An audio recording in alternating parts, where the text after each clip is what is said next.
un certo punto si è trovata la macchina bloccata e sono scesi queste due persone e le hanno portato via la borsa, uno a destra e uno a sinistra, e quello a sinistra le ha dato anche due schiaffi. La borsa è stata ritrovata stamattina a San Bartolomeo, spariti ovviamente i 1.600 euro che conteneva, ma quel che lascia l'aggressione subita 2 sere fa in via Vicinale delle Code tra Pero e Campagne di Breda da una 49enne, Roberta Peloso, è innanzitutto lo sconcerto. Il marito Claudio, il figlio Christian non si capacitano. Seguita alle 10:30 di sera lungo questa stradina da una BMW nera, a bordo 2 uomini dalla pelle olivastra, forse magrebini, che l'hanno costretta a fermarsi, schiaffeggiata e derubata della borsetta che teneva sul sedile del passeggero. Così ha riferito sotto shock ai carabinieri.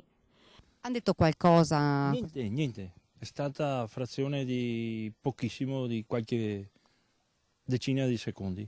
Macchina che non avevate mai visto qua intorno? Mai. Senta, e sua moglie che cosa ha detto? Cosa vuoi? Ha detto paura tanta e rabbia anche da un certo senso. Certo. È andata anche bene perché Sì, insomma... sì.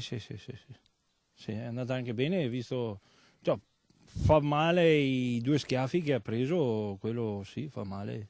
Difficile che sia stata seguita a lungo, dopo aver prelevato il denaro aveva effettuato diversi spostamenti. Arrivava da casa dei genitori, da Quinto, marito e figlio, ci accompagnano sul luogo dell'aggressione tra via Code e via Vicinale Marche. L'ha seguita quindi da Pero per tutta questa strada che oltretutto è anche molto stretta. Sì. E l'ha fermata dove? Qua, su questo punto qua.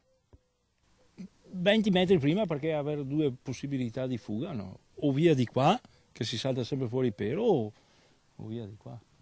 Tutti dicono, ci dicevi, che non hanno visto niente. Esatto. Anche perché qua poi è buio di sera, non è facile. Tutti dicono. Aspettate ora l'indagine dei carabinieri per capire chi è stato. Sì. Se si può, sì, se no, niente. Per i D'Ametto non sarà la Pasqua che speravano, ma da famiglia solida e da grandi lavoratori non si perdono d'animo. Superiamo sto shock qua e dopo bisogna andare avanti sempre.